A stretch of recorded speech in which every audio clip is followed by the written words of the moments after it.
നമുക്ക് ഇന്നത്തെ അനാലിസിസിലേക്ക് കടക്കാം. ഇന്ന് ഗ്രൂപ്പിൽ ഇട്ടിരിക്കുന്ന ട്രേഡിന്റെ ഡീറ്റെയിൽ ആരെങ്കിലും നോക്കിയിരുന്നോ? എത്ര ട്രേഡ് ഉണ്ടായിരുന്നു, എന്തൊക്കെ ഉണ്ടായിരുന്നു എന്നുള്ള ആരെങ്കിലും നോക്കിയിരുന്നോ? ശ്രദ്ധിച്ചിരുന്നോ? ആരെങ്കിലും എടുത്തിരുന്നോ ഗ്രൂപ്പിലെ ട്രേഡുകൾ? ഇന്ന് ഒരുപാട് പേര് ഇട്ടിരുന്നില്ല സാറേ. ആരും ഇട്ടുണ്ടായില്ലല്ലോ. ആകെ ഇടുന്ന ട്രേഡുകൾ, ഗ്രൂപ്പിലിട്ട ട്രേഡ് എന്ന് വെച്ചാൽ വാലിഡ് ആയിട്ടുള്ള ട്രേഡ് ഇടുന്ന ആള് മൂന്നാളുള്ളൂ. ഒന്ന് ഞാൻ, ഒന്ന് കീർത്തിക, ഒന്ന് ജിയാസ്. ഇത് കീർത്തിക എത്ര ട്രേഡ് ഇട്ടുണ്ടായിരുന്നു എന്ന് ആരെങ്കിലും ശ്രദ്ധിച്ചിരുന്നോ? 2 ട്രേഡ് എടുത്ത ആളുകളുണ്ടായില്ലോ അവിടെ. കീർത്തിക്ക് എടുത്ത് ഞാൻ എടുത്തിട്ടുണ്ടായിരുന്നു 2 ട്രേഡ്. 2 ട്രേഡിൽ ഒന്ന് പ്രോഫിറ്റും ഒന്ന് ലോസും. ഒന്ന് പ്രോഫിറ്റ് ആൻഡ് ലോസ്.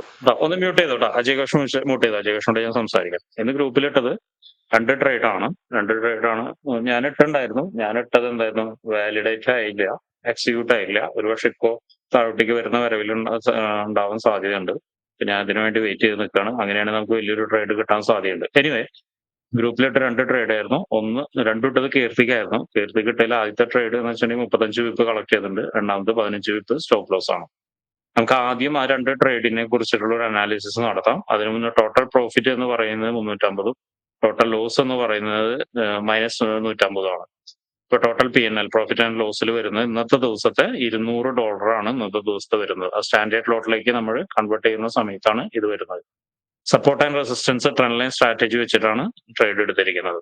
ഇതെല്ലാം എല്ലാവർക്കും കാണുന്ന സമയത്ത് മനസ്സിലാവുമെന്ന് എനിക്കറിയാം. എന്തായാലും നമുക്ക് ഗ്രൂപ്പിൽ വന്ന 2 ട്രേഡ് നമുക്കൊന്ന് ഒരു അനാലിസിസ് ചെയ്യാം. അനാലിസിസ് ചെയ്തതിന് ശേഷം നമുക്ക് അവിടെ മറ്റുള്ള ആളുകൾ കുറച്ച് പേര് പ്ലേസ് ചെയ്തിട്ടുണ്ട് ട്രേഡുകൾ. അതൊക്കെ നമുക്ക് നോക്കിയിട്ട് വൈൻഡപ്പ് ചെയ്യാം. ആദ്യത്തെ ട്രേഡ് പിക്ക് ചെയ്യുന്നത് നിങ്ങൾ എല്ലാവരും ശ്രദ്ധിക്കുന്നുണ്ടല്ലോ അല്ലെ? ശ്രദ്ധിക്കുന്നുണ്ടോ? എന്തെങ്കിലും ശ്രദ്ധിക്കുന്നുണ്ടോ? ഗ്രൂപ്പിൽ വരുന്ന കാര്യങ്ങൾ ശ്രദ്ധിക്കുന്ന ആളുകൾ ആരെങ്കിലും ഉണ്ടോ? മെസ്സേജ് അയക്കരുത്. മെസ്സേജ് അയക്കരുത്, സംസാരിച്ചോളൂ. കാരണം ഞാൻ ചാർട്ടിലാണ് വരുന്നത്. അപ്പൊ അതുകൊണ്ട് എനിക്ക് റിപ്ലൈ ചിലപ്പോ എനിക്ക് അറിയില്ല. ഐ മീൻ മെസ്സേജിലേക്ക് നോക്കുന്നുണ്ടല്ലേ? ഞാൻ അമല ശ്രദ്ധിക്കാറുണ്ട്. പുതിയതായോണ്ട് എടുക്കാത്തതാ. ഓക്കെ. പുതിയതൊന്നല്ല അമല്, 2 ആഴ്ച കഴിഞ്ഞു. ഇനി എന്താണ് പുതിയത്? നാളെ തൊട്ട് എടുക്കാം സാർ. കീർത്തി ഇവിടെ ഉണ്ടല്ലോ അല്ലെ? കീർത്തിന്റെ ആദ്യത്തെ ട്രേഡാണ് നമ്മൾ ഇടാൻ പോകുന്നത്. ആദ്യത്തെ ട്രേഡ് എന്ന് വെച്ചിട്ടുണ്ടെങ്കിൽ പ്രോഫിറ്റ് ആയിരുന്നു. അത് നമ്മൾ ഇടാൻ പോവാണ്. ഇത് എത്ര മിനിറ്റിന്റെ ഇതായിരുന്നു? ട്രെൻഡ് ലൈൻ സപ്പോർട്ടായിരുന്നു കീർത്തി? 50 മിനിറ്റ്സിന്റെ സപ്പോർട്ടായിരുന്നു. 50 മിനിറ്റ്സിന്റെ സപ്പോർട്ട് താഴെ, 50 മിനിറ്റ്സ് റെസിസ്റ്റൻസും താഴെ 50 മിനിറ്റ്സിന്റെ സപ്പോർട്ട്. അത് എഴുതിക്കോളൂ കേട്ടോ കീർത്തി. അതാകുമ്പോഴാണ് മറ്റുള്ള ആളുകൾക്ക് റെഫറൻസിന് ഉപയോഗിക്കാൻ പറ്റുക കേട്ടോ. ഇവിടെ എഴുതിക്കോളൂ കേട്ടോ. ഓക്കെ. അതുപോലെ ട്രെൻഡ് ലൈനും എഴുതിക്കോളൂ എത്ര മിനിറ്റിന്റെ റെഫറൻസിന്, മറ്റുള്ള ആളുകൾക്ക് റെഫറൻസിന് ഉപയോഗിക്കാൻ വേണ്ടിയിട്ട്. 50 മിനിറ്റ്സിന്റെ ഇത് തന്നു കഴിഞ്ഞ് കഴിഞ്ഞിട്ട് നോക്കിയാൽ കാണാം എന്ത് ചെയ്തു. ഇവിടുന്ന് ഒരു സ്ട്രക്ചർ ചേഞ്ച് ചെയ്തു. സ്ട്രക്ചർ ചേഞ്ച് ചെയ്തിട്ട് അവിടുന്ന് എടുക്കാനുള്ള ഒരുപാട് ട്രേഡുകൾ വേറെ ഉണ്ടായിരുന്നു. എടുത്തു കഴിഞ്ഞാൽ അതൊക്കെ സക്സസ് ആയാണ്. പിന്നെ ഒരു റീടെസ്റ്റിലാണ് എടുത്തിരിക്കുന്നത്. റീടെസ്റ്റ് വന്നു കഴിഞ്ഞിട്ട് മാർക്കറ്റ് തേർഡ് ടച്ചിൽ റീടെസ്റ്റ് വന്നു കഴിഞ്ഞ് മാർക്കറ്റ് നമ്മുടെ ഡയറക്ഷനിൽ വന്ന് എന്ത് ചെയ്തു, നമുക്ക് സക്സസ് വന്നു. മാർക്കറ്റ് നമ്മുടെ ആ ട്രേഡ് എന്തായിരുന്നു, സക്സസ്ഫുൾ ആയിരുന്നു. എന്നും പറയുന്ന പോലെ സക്സസ്ഫുൾ ട്രേഡിൽ നമുക്ക് കൂടുതൽ ഡിസ്കസ് ചെയ്യാനില്ല. കാരണം എന്ന് വെച്ചാൽ ഒരുവിധം എല്ലാവർക്കും ഇവിടെ ഇരിക്കുന്ന എല്ലാവർക്കും അറിയാം എന്താണ് ഒരു പാറ്റേൺ, എങ്ങനെയാണ് നമ്മൾ ട്രേഡ് എടുക്കുന്നതല്ല. തീർത്തും പുതിയ ആളുകൾക്കാണ് അറിയാത്തത്. പുതിയ ആളുകളോട് പറയുന്നത് എന്താണെന്ന് വെച്ചിട്ടുണ്ടെങ്കിൽ വാച്ച് ചെയ്യുക. നിങ്ങൾ ഗ്രൂപ്പിൽ ഇടുന്ന പല കമന്റ്സും ഇതൊക്കെ കാണുന്ന സമയത്ത് നിങ്ങൾക്ക് മനസ്സിലാവില്ല. അപ്പൊ നിങ്ങൾ പഠിച്ചത് വെച്ചിട്ട് നിങ്ങൾ ചോദിക്കാതിരിക്കുക. നമ്മൾ വാച്ച് ചെയ്യുക, വീഡിയോസ് വാച്ച് ചെയ്തിട്ട് നമ്മുടെ ഒരു പാറ്റേണിലേക്ക്, നമ്മുടെ ഒരു വേയിലേക്ക് എത്രയും പെട്ടെന്ന് തിരിച്ചെത്തുന്നില്ല എൻ്റർ ചെയ്തതിന് ശേഷം നിങ്ങൾക്ക് ഇതെല്ലാം വളരെ പെട്ടെന്ന് തന്നെ ക്ലിയർ ആയി കിട്ടും. ഓക്കെ. ഇത് സക്സസ്ഫുൾ ആയി ഇവിടെ വരെ വന്നു. ഓക്കെ, ഇത് ഇവിടെ വരെ വന്നു അല്ലെ കീർത്തി? ഇതല്ലേ സക്സസ്ഫുൾ ആയുള്ള ട്രേഡ്? നെക്സ്റ്റ് ഇതിനെ കുറിച്ചിട്ട് വേറെ ആർക്കെങ്കിലും സംശയം വല്ലതുണ്ടോ? എന്തുകൊണ്ട് കീർത്തിക്ക് ഇത് എടുത്തു എന്നുള്ള സംശയം വല്ലതുണ്ടോ? ഓക്കെ, ഇത് സെക്കൻഡ് ട്രേഡ് ആണ്. സെക്കൻഡ് ട്രേഡ് എല്ലാവർക്കും അറിയാമെന്ന് വിചാരിക്കുന്നു. സെക്കൻഡ് ട്രേഡിൽ എന്ത് സംഭവിച്ചു? സെക്കൻഡ് ട്രേഡിൽ ലോസ് സംഭവിച്ചു. ഇതിന് ലോസ് സംഭവിക്കാനുള്ള ഒരു കാരണം എന്താണെന്നുള്ള ആർക്കെങ്കിലും ഒന്ന് പറയാൻ പറ്റും? കീർത്തിക്ക് വെയിറ്റ് ചെയ്യുക. ബാക്കി ആർക്കെങ്കിലും ഇതിൽ ലോസ് സംഭവിക്കാനുള്ള കാരണം എന്താണെന്ന് പറയാൻ പറ്റും? കീർത്തിക്ക് എടുത്തിരിക്കുന്നതൊക്കെ വളരെ കൃത്യമാണ് അല്ലെ? ഓക്കെ, ബ്രേക്ക് കിട്ടി കഴിഞ്ഞ് ഇവിടെ വേണമെങ്കിൽ ഇവിടെയും ബ്രേക്ക് കിട്ടി, എന്നിട്ട് തേർഡ് പോയിന്റിൽ കറക്റ്റ് ആയിട്ട് എടുത്ത് റീടെസ്റ്റിൽ എടുത്തു. പക്ഷെ ഇതെന്ത് സംഭവിച്ചു? ഇത് സ്റ്റോപ്പ് ലോസ് അടിച്ചു. ആർക്കെങ്കിലും ഇതിന്റെ കാരണം അറിയോ എന്താണെന്നുള്ളത്? സ്ട്രോങ് സപ്പോർട്ടിനുള്ള റിജക്ഷൻ ആണോ? സ്ട്രോങ് സപ്പോർട്ടിലുള്ള റിജക്ഷൻ ആയിരുന്നു ആക്ച്വലി. ഇത് 3 മിനിറ്റ്സിലാണ്. നിങ്ങൾക്ക് നോക്കുകയാണെങ്കിൽ എന്താണെന്ന് വെച്ചിട്ടുണ്ടെങ്കിൽ ഇത് ഇന്നത്തെ ഡേ ലോ ആയിരുന്നു. ഡേ ലോ, എല്ലാവരും ശ്രദ്ധിക്കുക. Day low and day high, weekly low and weekly high, monthly low and monthly high എന്തുണ്ടായിരിക്കും? അവിടെ സെല്ലേഴ്സ് ആൻഡ് ബയേഴ്സ് വളരെ കൂടുതലുണ്ടായി. ഡേ ലോയിൽ 2 തവണ വന്നിട്ട് നോക്കിയാൽ കാണാം, ഇന്നത്തെ ഡേ ലോ ആയിരുന്നു. ആ ഡേ ലോയിൽ നിന്ന് വളരെ സ്ട്രോങ് ആയിട്ടുള്ള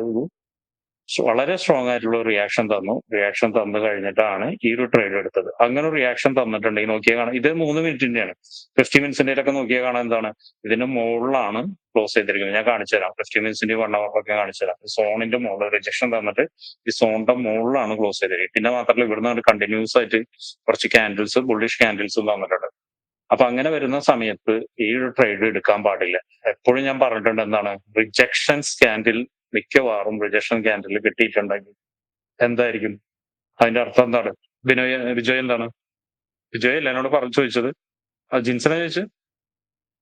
ജിൻസനെ വിജയ് ചോദിച്ചു. ആരെ ജിൻസനാണ് ചോദിച്ചത്. ജിൻസൻ ഞാൻ പറഞ്ഞിട്ടുണ്ട്, റിജക്ഷൻ ക്യാൻഡിൽ എന്ന് പറഞ്ഞിട്ടുള്ള ഒരു ഇതുണ്ട്, ഒരു വീഡിയോ ഉണ്ട്. നമുക്ക് ആരെങ്കിലും ശ്രദ്ധിച്ചിട്ടുണ്ടോന്ന് അറിയില്ല. എന്ന് വെച്ചാൽ ഈ ഒരു ഏരിയയിൽ വന്നിട്ട് റീടെസ്റ്റ് ചെയ്ത് ബ്രേക്ക് ചെയ്ത് റിജക്ഷൻ കിട്ടി ഇതിന്റെ മുകളിൽ ക്ലോസ് ചെയ്യുകയാണെങ്കിൽ, ഏതിന്റെ മുകളിൽ, ഈ ഒരു സപ്പോർട്ട് ഏരിയയുടെ മുകളിൽ ക്ലോസ് ചെയ്യുന്നുണ്ടെങ്കിൽ ട്രെൻഡ് റിവേഴ്സൽ ആവാനുള്ള സാധ്യത വളരെ കൂടുതലാണ്. ഇവിടെയും സംഭവിച്ചിരിക്കുന്ന അതാണ്. നിങ്ങൾക്ക് നോക്കിയാൽ കാണാം, ഈ ഒരു ട്രെൻഡ് വന്നിരിക്കുന്നത് ഇന്നലത്തെ ഹൈയുടെ തൊട്ട് താഴെയാണ് വന്നിരിക്കുന്നത്. ഈ ട്രെൻഡ് കറക്റ്റ് ഈ ട്രെൻഡ് വന്നിരിക്കുന്നത്. ഇപ്പോ മാർക്കറ്റ് തിരിച്ചറിയണത് ഇങ്ങോട്ടാണ്. ഇപ്പൊ ബ്രേക്ക് ആയിട്ടുണ്ടോന്ന് എനിക്കറിയില്ല. തൊട്ട് മുന്നേ ഞാൻ നോക്കിയ സമയത്ത് സംഭവിച്ചിരിക്കുന്നത് ഇവിടേക്കാണ്. ഈ ട്രെൻഡ് വളരെ ഒരു ലോങ് ട്രെൻഡ് നമുക്ക് വന്നിട്ടുണ്ട്. അപ്പോ എല്ലാ സമയത്തും നിങ്ങൾ ശ്രദ്ധിക്കേണ്ടത് എന്താണ്, ഹയർ ടൈം ഫ്രെയിമിന്റെ സപ്പോർട്ട് ആൻഡ് റെസിസ്റ്റൻസിൽ എത്തുന്ന സമയത്ത് റിജക്ഷൻ കിട്ടുകയാണെങ്കിൽ ട്രെൻഡ് ചേഞ്ച് ചെയ്യാനുള്ള സാധ്യത വളരെ കൂടുതലാണെന്നുള്ളത് ചിന്തിക്കുക. അപ്പോ ആ ഒരു മിസ്റ്റേക്കാണ് ഞാൻ അപ്പൊ തന്നെ ഇട്ടിട്ടുണ്ടായിരുന്നു. എന്താണ്, സപ്പോർട്ട് ആൻഡ് റെസിസ്റ്റൻസ് റൂള് നോക്കിയിട്ടില്ല എന്ന് പറഞ്ഞിട്ടുണ്ടായിരുന്നു. ഒരുപക്ഷെ കീർത്തിക മറന്നു പോയതായിരിക്കാം. പക്ഷെ അതാണ് ഇവിടെ സംഭവിച്ചിരിക്കുന്നത്. ഈ ക്യാൻഡിൽ കാണുമ്പോഴും നിങ്ങൾക്ക് അത് പെട്ടെന്ന് മനസ്സിലായെന്ന് വരില്ല. കാരണം എന്ന് വെച്ചാൽ ഇത് 3 മിനിറ്റ്സിന്റെ ക്യാൻഡിലാണ്. 3 മിനിറ്റ്സിന്റെ ക്യാൻഡിലേക്ക് വരുന്ന സമയത്ത് നിങ്ങൾക്ക് മനസ്സിലാവും ഇതിവിടെ കറക്റ്റ് ആയിട്ട് ഈ ഒരു സോണിന്റെ മുകളിൽ ക്ലോസ് ആയിട്ടുണ്ടെന്നുള്ളത്. അങ്ങനെയാണ് ഈ ട്രേഡ് എന്തായത്, ഫെയിലർ ആയത്. ബാക്കിയെല്ലാം കറക്റ്റ് ആണ്, കാര്യങ്ങളെല്ലാം കറക്റ്റ് ആണ്. ഫെയിലർ ആയത് എവിടെയാണ്, ഈ ഒരു ഇതിന് വെച്ചിട്ടാണ് ഫെയിലർ ആയത്. കേട്ടോ, മനസ്സിലായോ? എല്ലാവർക്കും മനസ്സിലായോ? പുതിയ ആൾക്കാർക്കല്ല, പഴയ ആളുകൾക്ക് എല്ലാവർക്കും മനസ്സിലായോ? ആ സാർ, മനസ്സിലായി. ഇനി അത് എങ്ങനെയാണെന്നുള്ളത് ഞാനൊന്ന് ഒരു ചാർട്ടിൽ കാണിച്ചു തരാം. അപ്പൊ നിങ്ങൾക്ക് അത് കുറച്ചുകൂടി സാർ ഇന്നത്തെ അനാലിസിസിൽ അത് കൊടുത്തിട്ടുണ്ടായിരുന്നു. ഞാൻ അനാലിസിസിൽ പറഞ്ഞിട്ടുണ്ടോ? അത് കണ്ടോ ഇതായിരുന്നു. ഇത് 4 hour ആണ് കേട്ടോ. ഈ ഒരു ഏരിയ ഞാൻ വരച്ചിരിക്കുന്ന ഈ ഒരു ഏരിയ 4 hour ആണ്. 4 hour ഞാൻ ഡേയിലേക്ക് കൺവേർട്ട് ചെയ്യാണ്. കണ്ടില്ലേ? അതിനെ ബ്രേക്ക് ചെയ്തു. ഞാൻ വലിയ ഇതിൽ കാണിച്ചു തരാം.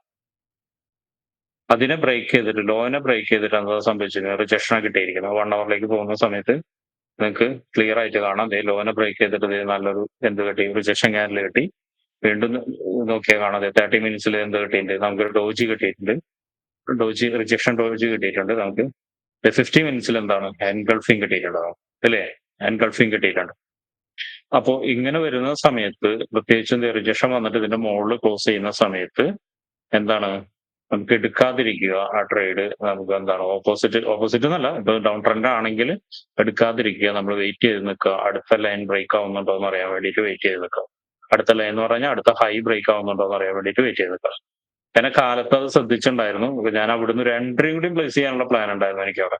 അപ്പോഴാണ് കീർത്തിക്ക് അത് ഇട്ടുണ്ടായിരുന്നത്. അപ്പൊ പിന്നെ ഞാൻ ഓപ്പോസിറ്റ് ഇടണ്ടാന്നുള്ള രീതിയിലാണ് ഞാൻ അവിടെ വെയിറ്റ് ചെയ്തത്. നോക്കിയാൽ കാണാം, ആ ഒരു ട്രെൻഡാണ് ഇത് ഇവിടെ വന്നത്. കണ്ടില്ലേ? ആ ട്രെൻഡാണ് ഇവിടെ വന്നത്. എവിടേക്ക് വന്നു ഞാനൊന്നുകൂടി കാണിച്ചു തരാം. ഡേ ട്രേഡിൽ കണ്ടോ, ഡേ ക്യാൻഡിലിന്റെ ഇന്നലത്തെ ഡേ ക്യാൻഡിലാണ് ഈ കാണുന്ന ഒരു ഇൻഡിസിഷൻ ക്യാൻഡിൽ. ഇൻഡിസിഷൻ ക്യാൻഡിലിന്റെ തൊട്ട് താഴെ വരെ വന്നിട്ടുണ്ട്. മാർക്കറ്റ് അവിടെ നിന്ന് തിരിച്ചറിയാം. അത് വേറെ റീസൺ. ഞാൻ ഇതിന്റെ കാര്യമാണ് പറഞ്ഞത്. ഇതെപ്പോഴും ശ്രദ്ധിക്കുക. ഇങ്ങനെ ലോകൾ ബ്രേക്ക് ആവുന്ന സമയത്ത് ഇന്ന് അനാലിസിസിൽ പറഞ്ഞിട്ടുണ്ടായിരുന്നു. ആരെങ്കിലും അത് ശ്രദ്ധിക്കാറുണ്ടോ? അനാലിസിസ് ആരെങ്കിലും ശ്രദ്ധിക്കാറുണ്ടോ? അനാലിസിസ് ശ്രദ്ധിക്കാറുണ്ടോ? ആ സാർ, ശ്രദ്ധിക്കാറുണ്ട്. എത്ര പേരുണ്ടോ? ഒന്ന് ഒരു ക്വസ്റ്റ്യൻ കൂടി ചോദിച്ചിട്ട് നമുക്ക്, പോസ്റ്റ് മാർക്കറ്റ് അല്ലേ, അപ്പൊ അതും കൂടി നമ്മൾ ഇൻക്ലൂഡ് ചെയ്യേണ്ടത് വളരെ ഇമ്പോർട്ടന്റ് ആണ്. ഒരു ക്വസ്റ്റ്യൻ കൂടി ചോദിച്ചിട്ട് നമുക്കത് അവസാനിപ്പിക്കാം. ഒന്ന് ഹാൻഡ് റൈസ് ചെയ്യും.